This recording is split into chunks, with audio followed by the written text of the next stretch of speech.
Welcome to sociology classes. मैं हूं आपका दोस्त शिबू। आज हम डिस्कस करने वाले हैं सोशियोलॉजिकल पर्सपेक्टिव ऑन रिलीजियन के बारे में।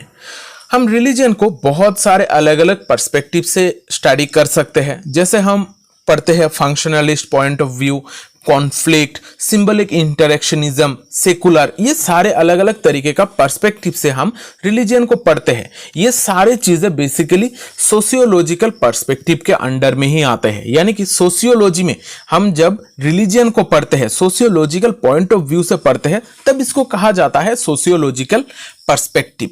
तो आज के इस क्लास में सोशियोलॉजिकल पर्सपेक्टिव में हम पर्सपेक्टिव ऑन रिलीजियन के बारे में डिटेल में डिस्कस करने वाले हैं। हम जब इस पर्सपेक्टिव की स्टार्टिंग की बात करते हैं, हमें थोड़ा जानना होगा रिलीजियन कहां से स्टार्ट होता है।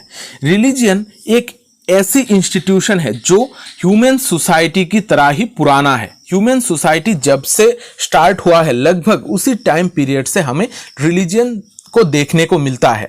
हमें दुनिया में बहुत सारे रिलीजन देखने को मिलते हैं, खासकर पुराने तरीके का रिलीजन जैसे टोटेमिज्म, एनिमिज्म, नेचरिज्म।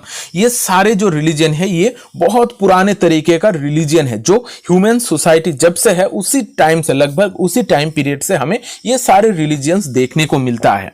ये सारे रिलीजन हमें अलग अलग सिविलाइजेशन में अलग तरीके से प्रैक्टिस होते हुए देखने को मिलता है। अलग धर्म अलग सोसाइटीज में हमें मिलते हैं। इस वजह से रिलीजियन को समझना जरूरी है। रिलीजियन को एक सोशियोलॉजिकल पर्सपेक्टिव यूज करके देखना भी जरूरी है। किस तरीके का फंक्शन ये प्ले करता है, इसका रोल क्या होता है सोसाइटी में, इसके ऊपर हमें फोकस करने की जरूरत पड़ती है। यहां पर अगर हम सोशियोलॉजिकल व्यू पॉइंट की बात करें तो इसका डेवलपमेंट होता है 19th सेंचुरी में। 19th सेंचुरी में ही सोशियोलॉजी के द्वारा, सोशियोलॉजिकल व्यू पॉइंट के द्वारा रिलीजियन को पढ़ना स्टार्ट किया गया। किस तरीके से रिलीजियन को हम पढ़ सकते हैं, यहाँ पर किस तरीके का रिलीजियस प्रैक्टिसेस दिखाई देती है, बिलीफ पैटर्न किस तरीके का है ह्यूमंस का, ये सारे चीजें हम पढ़ते हैं सोशियोलॉजिकल पर्सपेक्टिव के द्वारा ही। अब यहां पर क्वेश्चन आ रहा होगा कि सोशियोलॉजिकल पर्सपेक्टिव एक्चुअली में है क्या। सोशियोलॉजिकल पर्सपेक्टिव एक ऐसा पर्सपेक्टिव है जहां पर हम रिलीजियन को पढ़ते हैं। रिलीजियन हमारी सोसाइटी का एक सोशल इंस्टीट्यूशन है। बाकी सारे इंस्टीट्यूशन के तरह, जैसे हमारा एजुकेशन, फैमिली, मैरिज, ये सारे इंस्टीट्यूशन की तरह रिलीजियन भी एक इंस्टीट्यूशन है। इसका इन्फ्लुएंस किस तरीके का होता है सोसाइटी में, ये किस तरीके का इंपैक्ट प्ले करता है सोसाइटी में, ये सारी चीजें हम सोशियोलॉजिकल पर्सपेक्टिव से पढ़ते हैं। यहां पर ध्यान रखिएगा कि अलग अलग स्कॉलर्स होते हैं सोशियोलॉजिकल पर्सपेक्टिव में, उनका अपना पॉइंट ऑफ व्यू होता है, अपना सोच होता है सोसाइटी को लेकर। रिलीजियन किस तरीके से सोसाइटी में काम करता है उसको लेकर। सोशियोलॉजिकल पर्सपेक्टिव में हर थिंकर का सेम नहीं होता है, लेकिन यहां पर सोसाइटी में किस तरीके का इंपैक्ट कर रहा है रिलीजियन, इसके ऊपर ज्यादातर फोकस की जाती है। ये जो रिलीजियन है ये सोसाइटी को बहुत ज्यादा इन्फ्लुएंस करती है और ऑपोजिट में खुद भी सोसाइटी से इन्फ्लुएंस्ड होती है। जैसे हम एग्जांपल लेते हैं हिंदुइज्म का। हम इंडिया में हिंदुइज्म बहुत ज्यादा देखते हैं, लेकिन जब हम टेक्स्ट बुक में दिखाई देते हैं, टेक्स्ट बुक में जिस तरीके का रिलीजन की बात की जाती है, प्रैक्टिकली क्या उस तरीके का रिलीजन फॉलो किया जाता है? नहीं। यानी कि यहां पर जो रिलीजन है वो सोसाइटी के द्वारा इन्फ्लुएंस्ड है।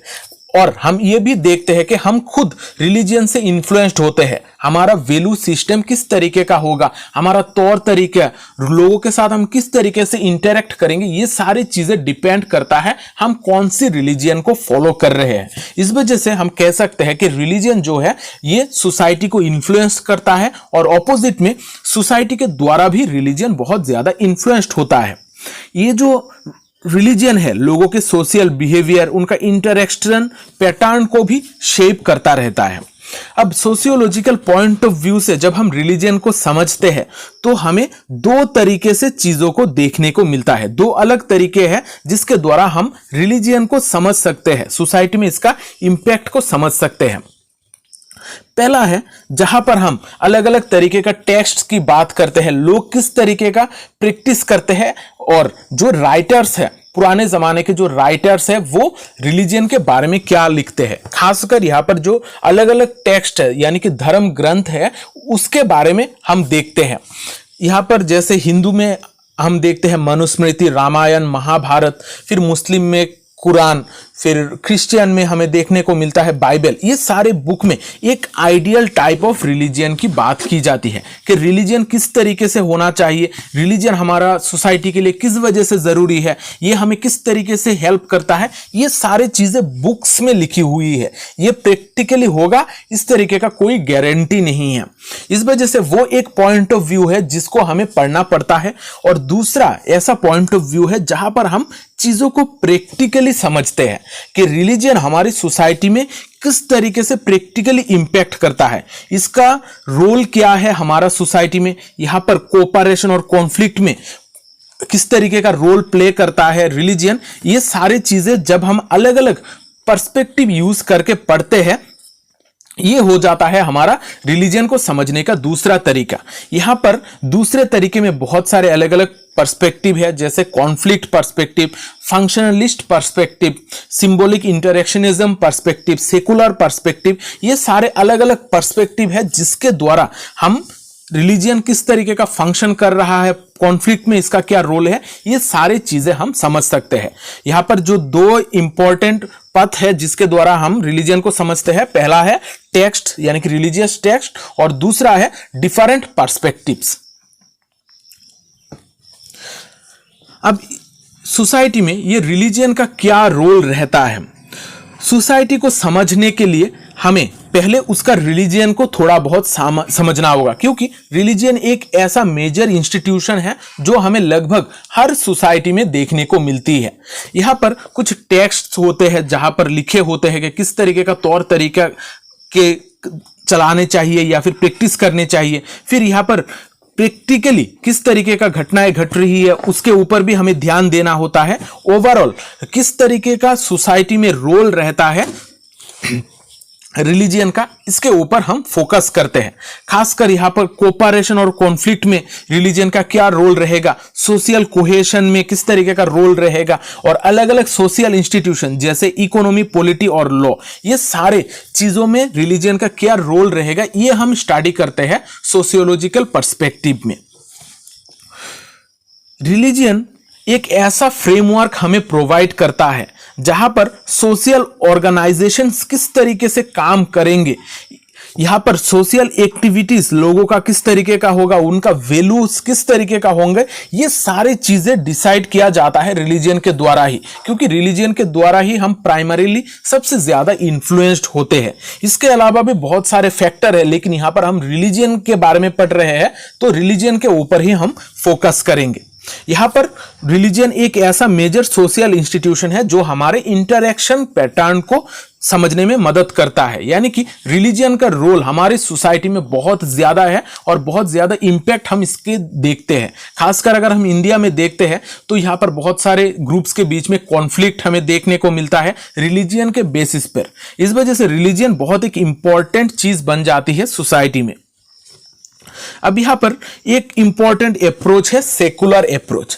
आपको एग्जाम में सेकुलर अप्रोच सेपरेटली भी पूछा जा सकता है। इस वजह से ये जो सेकुलर अप्रोच है इसको आप लोगों को सोशियोलॉजिकल पर्सपेक्टिव को मिलाकर ही आंसर लिखना होगा। अब सेकुलर अप्रोच क्या है, सेकुलर वर्ड से ही आप लोगों को पता चल रहा होगा कि ये एक ऐसा अप्रोच है जहां पर किसी भी धर्म को इंपॉर्टेंस नहीं दी जा रही है, किसी भी धर्म को प्रेफरेंस नहीं दिया जाएगा। जब हम सेकुलर अप्रोच यूज करके रिलीजन को पढ़ते हैं तो कोई भी धर्म को हम इंपॉर्टेंस नहीं देते हैं। यहां पर हम सिर्फ देखते हैं कि धर्म का फंक्शन क्या हो रहा है, वो किस तरीके से सोसाइटी में लोगों को इंपैक्ट कर रहा है, सोसाइटी के द्वारा किस तरीके से खुद बदल रहा है। ये सारी चीजें जब हम न्यूट्रली पढ़ते हैं तब इसको कहा जाता है सेकुलर अप्रोच। सेकुलर अप्रोच हमें एक बेहतर पॉइंट ऑफ व्यू देता है सोसाइटी को समझने के लिए। रिलीजियन किस तरीके से सोसाइटी में बदलता है, क्या क्या वो चीजें हैं जो हमारी सोसाइटी को बदलने में मदद करता है, रिलीजियन का इंपैक्ट किस तरीके का लोगों के लाइफस्टाइल में पड़ता है, ये सेकुलर अप्रोच के द्वारा हम बहुत बेहतर तरीके से समझ सकते हैं। यहां पर सेकुलर अप्रोच का जो एम है वो है हमारी रिलीजियन का स्टडी करना। यहां पर जो अलग अलग सोशल यूनिट्स है, उनका इंटरैक्शन पैटर्न है, ये सारे चीजों को हम पढ़ते हैं। यहां पर हम किसी भी रिलीजन को सही नहीं मानते हैं। ये हिंदू हो, मुस्लिम हो, क्रिश्चियन हो, जैन हो, बुद्ध हो, किसी को हम सही नहीं मानते हैं। हम हर चीज को एनालाइज करते हैं और रिलीजन किस तरीके से प्रैक्टिकली सोसाइटी में इन्फ्लुएंस कर रहा है उसके ऊपर हम फोकस करते हैं। यानी कि हम सिर्फ रिलीजन को स्टडी करते हैं, उसके इंपैक्ट को स्टडी करते हैं। यहां पर रिलीजन सही है कि गलत है इसको हम डिसाइड नहीं करते हैं। यहां पर ये जो अप्रोच है ये सोशियोलॉजिस्ट के द्वारा यूज किया जाता है। यहां पर हर विश्वास को देखा जाता है, परखा जाता है। यहां पर ऑब्जेक्टिवली चीजों को समझा जाता है, यानी कि सब्जेक्टिवली नहीं। सब्जेक्टिवली यानी कि किसी भी एक चीज को सिर्फ देखा जाता है, लेकिन यहां पर ऑब्जेक्टिवली यानी कि किसी भी रिलीजन को सही नहीं माना जाता है, उसको जांचा जाता है, परखा जाता है, उसका फंक्शन को एनालाइज किया जाता है। इस वजह से सेकुलर अप्रोच बहुत इंपॉर्टेंट है हमारे सोशियोलॉजिकल पर्सपेक्टिव में, जहां पर हमें एक रियल प्रैक्टिकल व्यू दिया जाता है कि किस तरीके से सोसाइटी में रिलीजन काम कर रहा है। अब यहां पर जब हम सोशियोलॉजिकल पर्सपेक्टिव ऑन रिलीजन की बात करते हैं, बहुत सारे थ्योरिस्ट्स हैं जिन्होंने रिलीजन के ऊपर काम किया है। यहां पर सोशियोलॉजिकल पॉइंट ऑफ व्यू से एनालाइज करने की कोशिश की है। यहां पर हम कुछ इंपॉर्टेंट थ्योरिस्ट के बारे में जानेंगे जिन्होंने सोशियोलॉजिकल पॉइंट ऑफ व्यू से हमारे रिलीजन को समझने की कोशिश की है। पहला है इमाइल डुर्खेम। इमाइल डुर्खेम बेसिकली एक फंक्शनलिस्ट है। उन्होंने फंक्शनलिस्ट पर्सपेक्टिव यूज करके स्टडी की है। यहां पर आप लोग कंफ्यूज मत होना, सोशियोलॉजिकल पर्सपेक्टिव में बहुत सारे पर्सपेक्टिव आते हैं, जैसे फंक्शनलिस्ट, कॉन्फ्लिक्ट, सिंबलिक इंटरेक्शनिज्म, इस तरीके का अलग अलग पर्सपेक्टिव्स आते हैं। ये सारे सोशियोलॉजिकल पर्सपेक्टिव के अंडर में ही होते हैं। यहाँ पर जो इमाइल डुर्खेम है वो एक फंक्शनलिस्ट है। वो बेसिकली फोकस करते हैं कि सोसाइटी में किस तरीके का फंक्शन हो रहा है। इमाइल डुर्खेम ने देखा है कि जो रिलीजन है इसका बहुत सारे फंक्शन है सोसाइटी में, खासकर सोसाइटी में सोशल सॉलिडरिटी बनाए रखने के लिए, कलेक्टिव कॉन्शियसनेस बनाए रखने के लिए ये रिलीजन बहुत इंपॉर्टेंट है। रिलीजन के द्वारा ही लोग इकट्ठा रहते हैं, उनके बीच में सॉलिडरिटी बनी रहती है और वो कलेक्टिवली एक्ट करते हैं। उन्होंने ज्यादातर अपना जो काम है वो फोकस किया था प्रिमिटिव रिलीजियन को पढ़ने में। यहां पर ओरुंता ट्राइब कह के एक ट्राइब है जिसको इन्होंने स्टडी किया था। उन्होंने देखा था कि प्रिमिटिव सोसाइटी में किस तरीके से रिलीजियन डेवलप होता है और उन्होंने रिलीजियस लाइफ को पढ़ने की कोशिश की थी। वहां पर उन्हें अपनी स्टडीज में देखा है कि रिलीजियन का बहुत सारे फंक्शंस हैं जहां पर सोसाइटी में सॉलिडरिटी और कलेक्टिव कॉन्शियसनेस बनाए रखने के लिए रिलीजियन की बहुत ज्यादा जरूरत है। फिर दूसरे जो थिंकर है वो है रॉबर्ट के मार्टन, जिनको हम आर के मार्टन भी कहते हैं। आर के मार्टन ने फोकस किया था लेटेंट फंक्शन के ऊपर। यहां पर आर के मार्टन दो तरीके का फंक्शन की बात करते हैं, एक है मैनिफेस्ट फंक्शन, दूसरा है लेटेंट फंक्शन। मैनिफेस्ट फंक्शन वो फंक्शन है जो हमें दिखाई देते हैं और लेटेंट फंक्शन जो हमें नॉर्मली दिखाई नहीं देते हैं, लेकिन ये चीजें बैकग्राउंड में चलती रहती है। जैसे यहां पर अगर हम एग्जाम्पल की बात करें कि रिलीजियन का मेन फंक्शन क्या है, जब हम देखते हैं तो हमें लगता है कि पूजाएं करना, भगवान को प्रमोट करना, भगवान की पूजाओं को और भी ज्यादा लोगों तक पहुंचाना, ये रिलीजियन का मेन काम है। लेकिन जब हम लेटेंट फंक्शन की बात करें तो यहां पर बेसिकली लोगों में एकता बनाए रखने का काम होता है रिलीजियन का। रिलीजियन के द्वारा ही लोग एक दूसरे के साथ जुड़े हुए होते हैं, अलग अलग फेस्टिवल्स ओकेशंस में एक दूसरे के आसपास आते हैं और कलेक्टिवली एक दूसरे को समझने की कोशिश करते हैं और सोसाइटी में इकट्ठा रहते हैं। इस तरीके से रॉबर्ट मार्टन ने रिलीजियन के लेटेंट फंक्शन के ऊपर काम किया था। उन्होंने यहां पर देखा था कि रिलीजन का जो मेन फंक्शन है वो है सोशल कोहेशन, यहां पर लोगों में एकता बनाए रखना। यहां पर बहुत सारे लेटेंट फंक्शन के ऊपर उन्होंने काम किया था, देखा था कि लेटेंट फंक्शन रिलीजियन का बहुत सारे हैं। अब देखते हैं मैक्स वेबर के बारे में। मैक्स वेबर ने जो रिलीजन को स्टडी किया था, उन्होंने कैपिटलिज्म के साथ रिलीजन का किस तरीके का कनेक्शन है इसके ऊपर फोकस किया था कि कैपिटलिज्म आने का मेन रीजन किस तरीके से रिलीजन बनता है।